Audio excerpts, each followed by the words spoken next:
इस कहानी की शुरुआत होती है एक राजा से जो बहुत दयावान और प्रजाप्रिय राजा था। उसकी एक बेटी थी। वह बहुत ही सुंदर और बुद्धिमान थी। राजकुमारी जब बड़ी हुई तो राजा को उसके विवाह की चिंता सताने लगी।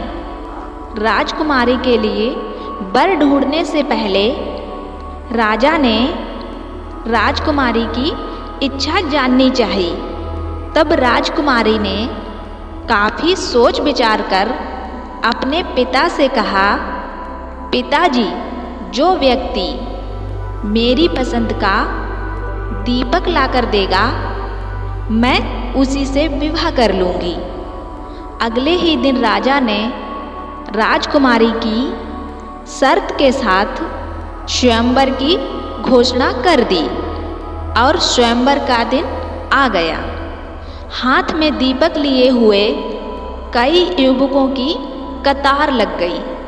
वह भी बहुत ही लंबी कतार।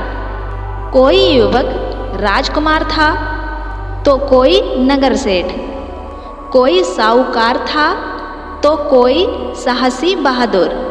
सबके पास तरह तरह के दीपक थे, छोटे बड़े, सोने चांदी के, हीरे जवाहरात के, जगमगाते सुंदर नक्काशी वाले दीपक थे। राजकुमारी सबके दीपक देखती हुई कतार को देखते हुए अंत तक जा पहुंची, मगर अब तक उसको अपनी मनपसंद का दीपक नहीं मिला।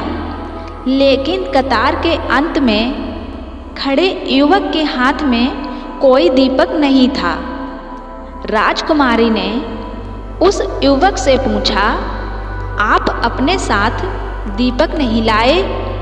युवक ने दाएं बाएं देखा, थोड़ी सी गीली मिट्टी उठाकर एक गोला बनाया और फिर उसे हाथ से लेकर अपनी दाईं कोनी से दबा दिया।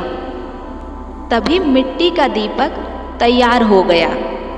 राजकुमारी ने मुस्कराकर वरमाला उस युवक के गले में डाल दी और उस युवक से राजकुमारी ने विवाह कर लिया।